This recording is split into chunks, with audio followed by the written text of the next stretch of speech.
देखिए, रियाज मेरा बहुत मुख्तलिफ किस्म का रियाज होता है। फॉर एग्जाम्पल आप कह सकते हैं कि मेरे अगर वालिद साहब किसी चीज़ को सुनना चाह रहे हैं तो मुझे कहेंगे बेटा ज़रा सुना दें, तो मैं सुना दूंगी, और उसके बाद फिर एक महफिल जम जाएगी जो 1 घंटा चलेगी। अच्छा, कुछ भी गाते रहेंगे, कुछ भी सुनाते रहेंगे।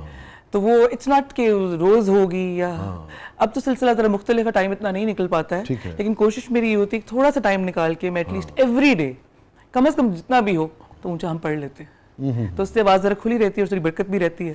तो हम आगे बढ़ने से पहले जो कि सवालात तो बेशुमार हैं जो आपसे पूछने वाले हैं, मगर अगर हम आपसे गुजारिश करें कि भाई कुछ सुना दीजिए फिर आगे बढ़ते।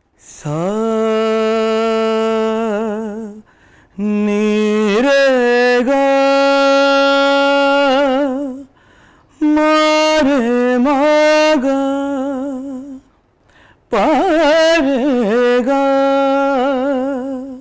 निदा निरेगा सा,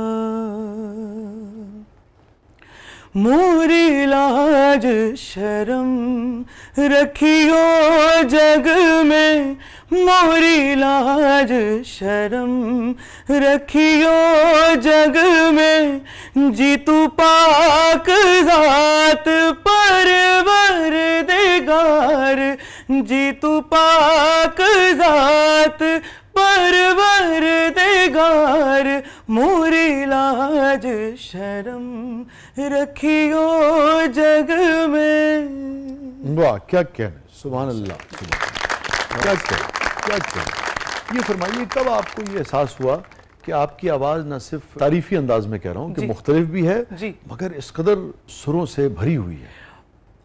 आप ये कह सकते हैं कि मेरी फैमिली बहुत म्यूजिकल है, सुनवैये बहुत अच्छे हैं।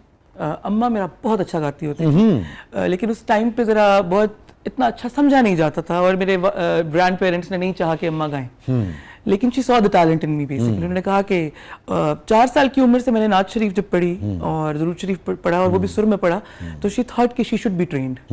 तो आप कह सकते हैं कि मेरी ट्रेनर और सब कुछ जो देने वाले अल्लाह की ज़ात के बाद मेरी वालिदा है। अच्छा, वालिदा। अगर वो ना होती तो शायद मैं यहाँ ना बैठी हुई होती।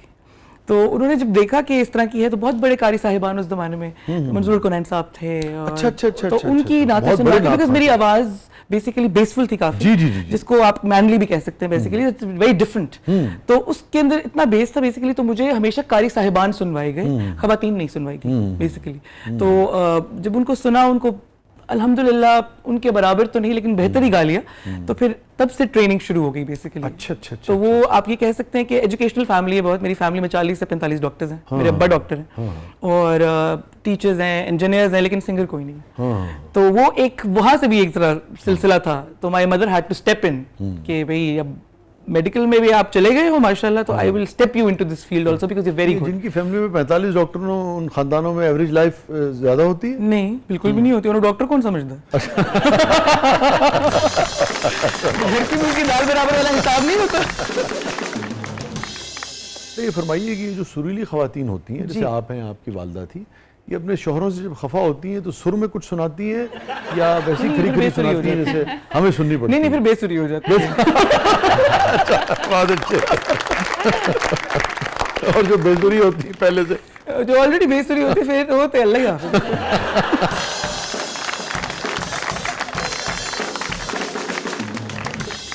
आप कितना अच्छा गाती हैं, उतनी अच्छी डॉक्टर भी हैं। इनके पास एक शख्स गया, उसने मुझे बताया उनके जितना अच्छा मतलब गांधे ने, मैं दवाई कट ली, आधा घंटा सुन के आ गया। यकीन करो, पर्ची उन्हें 2000 दी ली, गाना 20,000 का सुन के तो बाहर आ गया।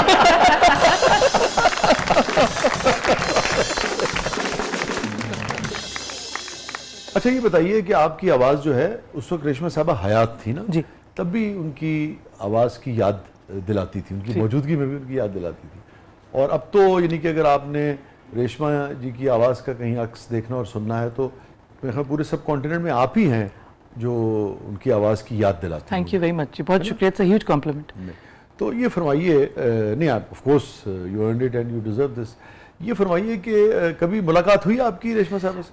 इन पर्सन तो नहीं हुई, लेकिन ये है कि एक लाइव शो पे वो मेरे ख्याल से बहुत ही अलील थी उस टाइम के ऊपर, तो उनकी तो बैठी हुई थी एंड शी वाज टॉकिंग, बस बातचीत चल रही थी, तो उन्होंने कहा कि जो आजकल के जो नौजवान बच्चे हैं, तब मैं नौजवान ही थी शायद, तो बुढ़ी हो गई तो आजकल के नौजवान बच्चों में से मासूमा है जो मुझे बहुत अच्छा गा रही। तो उसी टाइम पे फिर मैंने उस शो में कॉल की, एंड देन आई टॉक्ड, और मैंने बताया उनको, मैंने कहा मेरे लिए बहुत फख्र की बात है कि इतने बड़े लेजेंड, इतने बड़े गायक ने अगर मुझे अप्रिशिएट किया है at such a young age, तो और वो भी लेजेंड अपनी जिंदगी में अगर आपको अप्रिसिएशन दे तो आपका दिल बड़ा बड़ा होता है कि भैया आप कुछ तो कर रहे हैं, कि ऐसी कोई बात तो है जो उन्होंने भी कहा। तो it was a huge honour for me जी। तो it was one of the biggest moments of my life. वाह वाह, हाँ नहीं यकीनन ये तो बहुत ही काबिल तारीफ है, मगर आपकी मुलाकात नहीं हो पाई। और मैं एक और बात आपको बताऊं कि मैंने कभी उनको सुना भी नहीं था।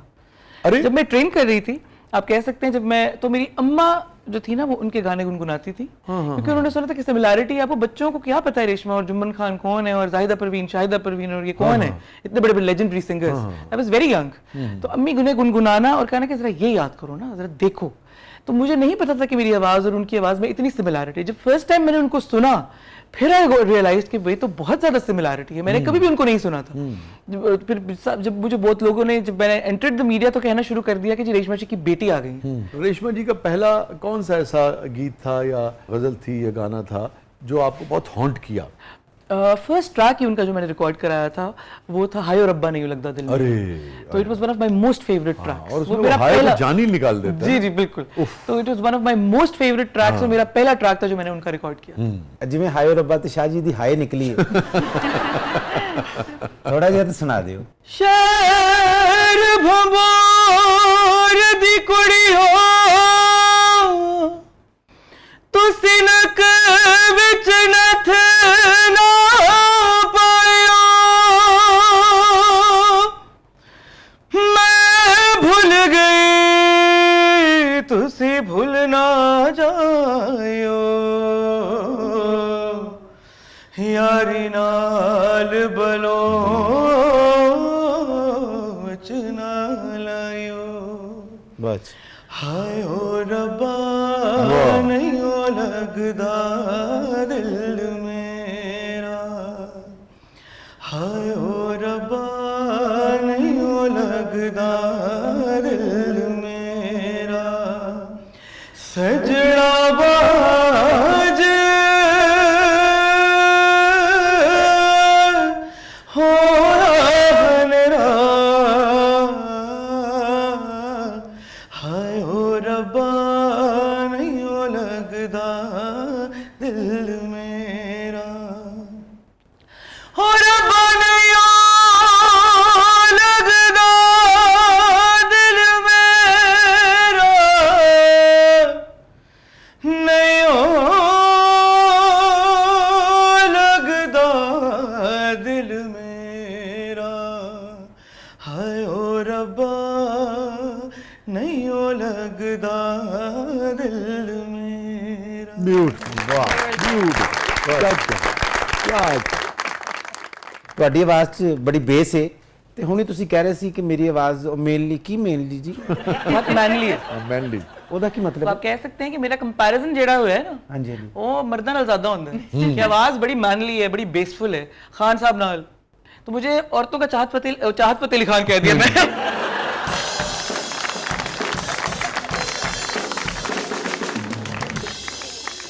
औरतों का राहत फतेह अली खान भी कहते हैं। वाह जी जब मेरा कोक स्टूडियो में गाना आया था झलिया, चाहत फतेह अली खान कट दियो प्लीज।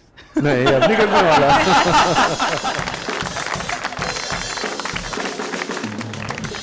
तो जब कोक स्टूडियो का मेरा ट्रैक आया था झलिया, तो उसमें जब मीम्स बनी थी, तो उसमें जब मेरी आवाज लोगों ने सुनी, जावेद बशीर साहब के साथ मेरा ट्रैक था, और वो बहुत ही माने हुए गवई हैं। तो उन्होंने जब मैंने परफॉर्म किया तो मीम भाई सबसे पहले कि ये हमारा औरतों का राहत फतेह अली खान साहब। तो आप कह सकते हैं कि मैं खान साहब हूँ। मैंने लोगों ने जितने मीम्स बनाए मैंने एज अ कॉम्प्लीमेंट लेना शुरू कर दिया। चले कंपैरिजन ही सही, तो खान साहब से हो रहा था, वो तो लेजेंड है। खवातीन में इतनी ऊंची आवाज पे जब मेरी पे वो पैन करते हैं ना कैमरा, तो मेरी जब आवाज निकलती तो सबके मुंह खुले थे, आवाज कितों निकली है लिटरली। तो ये सिर्फ पहली बार नहीं हुआ, बहुत दफा जब भी मैंने परफॉर्म किया ना, तो आई सी पीपल के जिनके मुंह खुले रह जाते हैं कि किधरों निकली है आवाज। और जब मैं, मुझे भी याद है जब मैं पड़ोसी मुल्क गई थी परफॉर्म करने के लिए, मेरा ट्रैक था बॉलीवुड की फिल्म थी कॉकटेल, लुटना।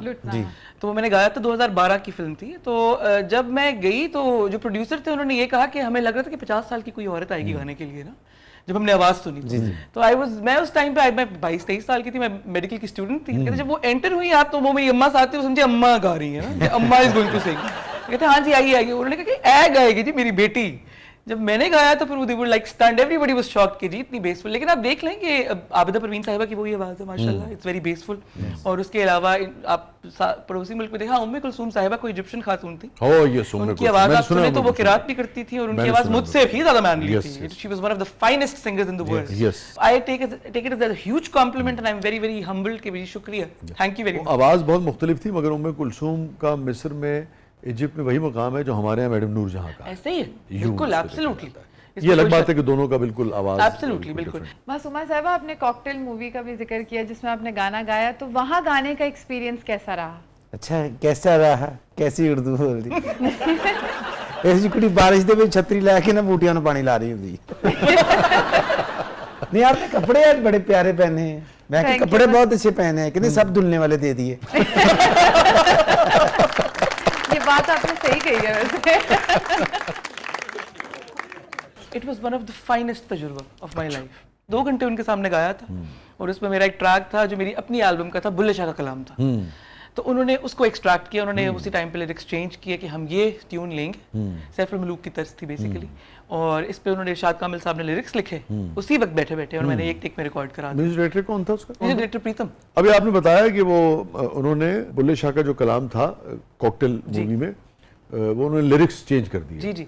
अब उनसे क्या गिला करना इसका, मगर ये है कि हम तो थोड़ा बहुत आशना है ना बुल्ले शाह से। जी जी क्यों नहीं। तो कुछ बुल्ले शाह का सुना दीजिए।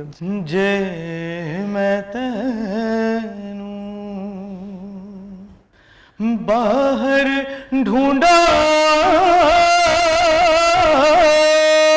वाह। ते मेरे अंदर कौन समाना,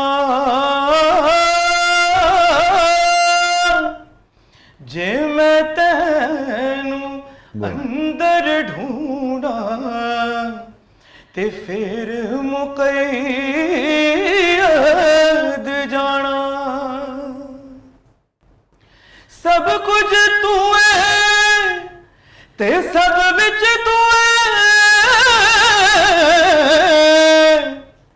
ते मैं सब तो पाक पछाना। मैं भी तू है ते तू भी तू है, इथे बुल्ला कौन निमाना। क्या कहना है, क्या बात, क्या